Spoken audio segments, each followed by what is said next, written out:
السلام علیکم ورحمۃ اللہ. میں ہوں فاطمہ فضل اور انجینئر محمد علی مرزا صاحب کی جو ایک کنٹروورشل قسم کی ویڈیو ان لوگوں نے ہائپ میں لی ہوئی ہے اور اس کے اوپر بار بار ان کے اوپر یہ الزام لگایا جا رہا ہے کہ انہوں نے نعوذ باللہ نبی علیہ الصلوۃ والسلام کی شان میں گستاخی کی ہے. میں نے وہ پوری ویڈیو دیکھی اور مجھے کہیں پہ بھی یہ نہیں لگا کہ انہوں نے قطعاً نبی علیہ الصلوۃ والسلام کے لیے کوئی ایسے الفاظ استعمال کیے ہوں جس میں ان کی توہین کی گئی ہو. اس کی وجہ یہ ہے کہ انجینئر صاحب نے اپنے اس بیان میں اور ویڈیو میں ایک موقف پیش کیا جو کہ کرسچنز کا ہے اور انہوں نے اس کو پروف اور دلیل کے ساتھ پیش کیا کہ یہ کرسچنز کے الفاظ ہیں, کرسچنز اس طرح بولتے ہیں, کرسچنز یہ سمجھتے ہیں اور یہ ان کا عقیدہ ہے اور یہ ایجوکیشن کے لیے ضروری بھی ہے. مطلب اگر وہ انہوں نے یہ بات سکھائی ہے تو بچوں کو, آنے والی نسل کو یہ بات پتہ ہوگی کہ کرسچنز ہمارے نبی کو کس طرح سمجھتے ہیں, ہمارے نبی کے بارے میں کیا سوچتے ہیں اور ہمارے نبی کو کتنا ایکسیپٹ کرتے ہیں. بہت سارے لوگ ایسے ہوں گے آج کے دور میں جن کو یہ بات پتہ بالکل بھی نہیں ہوگی جو انجینئر محمد علی مرزا صاحب نے اس ویڈیو میں کلیئرلی بتائی ہے, ان سینس کہ کرسچنز کا آخر ہمارے نبی کو لے کے عقیدہ کیا ہے. کیونکہ کرسچنز جو ہیں وہ اللہ تعالیٰ کا اقرار تو کرتے ہیں کہ اللہ ہے اور پھر یہ بھی بڑا ڈائریکٹلی بولتے ہیں کہ حضرت عیسیٰ جو ہیں وہ بیٹے ہیں اللہ کے, نعوذ باللہ. لیکن یہ بات بہت کم لوگوں کو پتہ تھی اور بہت کم لوگ یہ جانتے تھے کہ آیا وہ ہمارے نبی کو کیوں نہیں مانتے. تو انہوں نے اتنا کلیئرلی آپ کو اس ویڈیو میں سمجھایا ہے, تو وہ سمجھانے کی روح سے تھا. ان کے الفاظ میں کہیں پہ بھی یہ چیز نہیں تھی کہ انہوں نے ڈائریکٹلی, اور ایک ایسا بندہ, یا میں کچھ باتیں ہائی لائٹ کرتی چلوں ان سینس اس بارے میں کہ وہ کس طرح کے انسان ہے.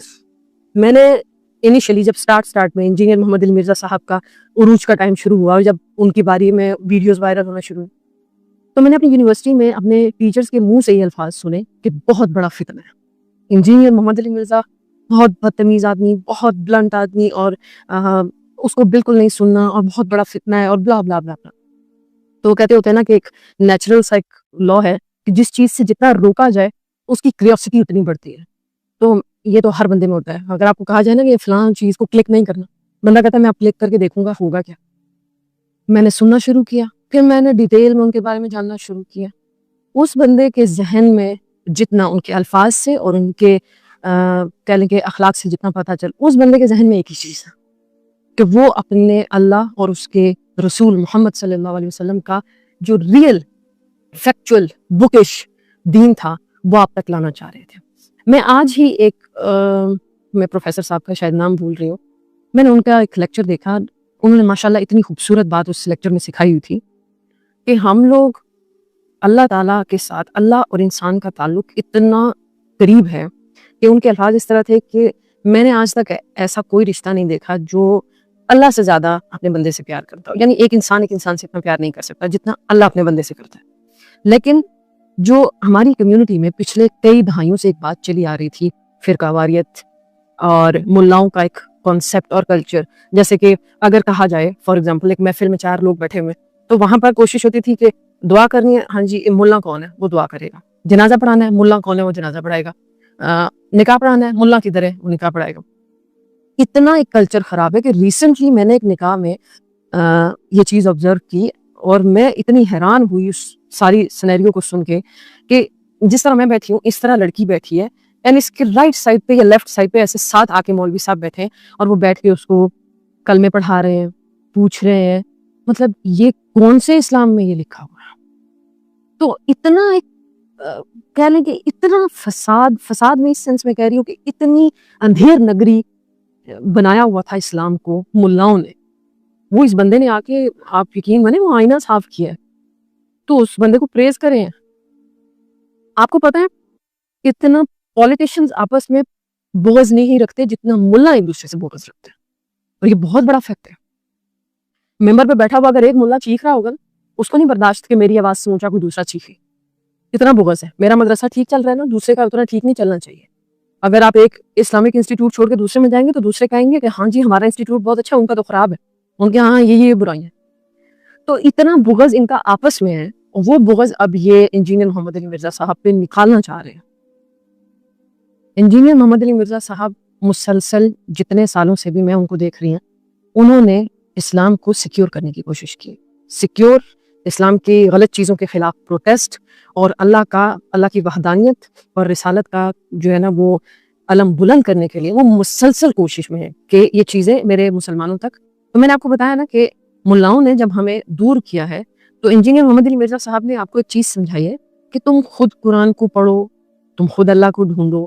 اللہ تو بڑا کلیئر ہے, بڑا ایزی ہے, بڑا قریب ہے.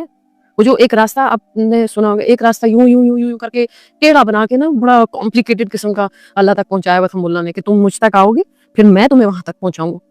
انجینئر محمد مرزا صاحب نے آپ کو ڈائریکٹ بتایا کہ مجھ تک آنے کی ضرورت بھی نہیں ہے, تمہارے پاس ایک کتاب ہے, وہ جتنی میری ہے اتنی تمہاری ہے, کھولو تم ڈائریکٹ اللہ تک پہنچ جاؤ گے.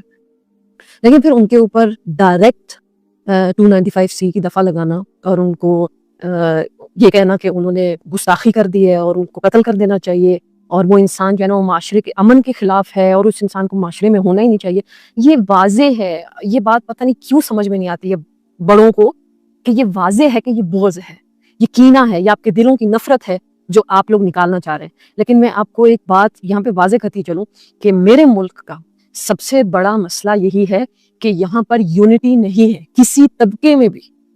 پولیٹیشنز ہوں, مختلف ادارے ہوں, اسلامک اسکالرز ہوں, یونٹی نہیں ہے ایک دوسرے کے اوپر. یہ ایک سب سے مزیدار چیز ہے. پھر یہاں میں ایک اور بھی بہترین بات کرتی چلوں اور ضروری بات کہ وہ لوگ جو بڑے بڑے تختوں پہ بیٹھے ہوئے ان کو انجینئر محمد علی مرزا کے لیے آواز اٹھانی چاہیے اس سینس میں کہ میرا یہ پروفیشن ہے. پروفیشن تو نہیں کہہ سکتی, پروفیشن تو معذرت کے ساتھ یہ الفاظ اسلام کے ساتھ سوٹ نہیں کرتا, لیکن میں یہ کہہ سکتی ہوں کہ میں ایک ادنا سی طالب علم ہوں دین کی اور میرے ہی طبقے سے انجینئر محمد علی مرزا صاحب کا تعلق ہے کہ وہ بھی اسی کام کو جاری و ساری رکھ رہے ہیں, اسلام کے اوپر بات کرتے ہیں. تو میں تو ان کو سیکیور کروں گی, ان کے لیے آواز اٹھاؤں گی اس سینس میں کہ اس بندے نے اگر جینون گستاخی کی ہوتی تو وہ الگ بات تھی, لیکن کنایا ڈھکی چھپی باتوں میں پھنسا کر جان بوجھ کے اور ان کے اوپر یہ 295C لگانا, یہ کسی بھی ایجوکیٹڈ یا جہاں پر رول آف لا ہو ایسے معاشرے میں یہ چیزیں نہیں ہوتی ہیں. آپ کو پتہ اسلام کا ایک قانون ہے کہ جب شوہر بیوی کو طلاق دے تو اگر وہ طلاق مبہم الفاظ میں ہو, یعنی جو ڈائریکٹ الفاظ نہ ہو, ایک ہوتا ہے ڈائریکٹ ایک بات کو کہہ دینا کہ تم یہ وہ ڈائریکٹ ہو گیا, لیکن اگر اس نے مبہم کنایا الفاظ جیسے کہ تم میری طرف سے آزاد ہو, تم کو میں چھوڑتا ہوں, ٹھیک ہے, اب وہ چھوڑنے میں آزاد کرنے میں اور بھی بہت سارے مطلب نکلے, تو وہاں پر ہسبینڈ سے اس کی نیت پوچھی جاتی ہے, اس سے پوچھا جاتا ہے کہ تمہاری نیت کیا ہے یہ بات کہنے میں. تو انجینئر محمد علی مرزا صاحب کا تو وہ بیان آپ لوگ آن ایئر نیشنل ٹی وی پہ لگائیں, اس میں کہاں انہوں نے یہ کہا ہے کہ میں یہ کہتا ہوں کہ نبی علیہ الصلوۃ والسلام کے بارے میں اس طرح کے الفاظ, نعوذ باللہ, میں تو ایسے الفاظ کو اپنی زبان سے کوٹ بھی نہیں کرنا چاہتی. کہاں ہے انہوں نے. آپ لوگ ٹیکنیکل لاجیکل فیکٹ پر بات کم کرتے ہیں, دماغ سے کم آپ فیصلہ لیتے ہیں اور ایموشنز کے ساتھ زیادہ لیتے ہیں. تو یہی سب سے بڑا مسئلہ ہے. دماغ کو استعمال کریں, جذبات کو کنٹرول میں رکھیں, کیونکہ جذبات کو کنٹرول میں رکھنے کے لیے ہی آپ کے پاس اسلام آیا ہے. اپنے ایموشنز کو ضبط میں کر کے ڈیسیژنز کرو. جزاک اللہ.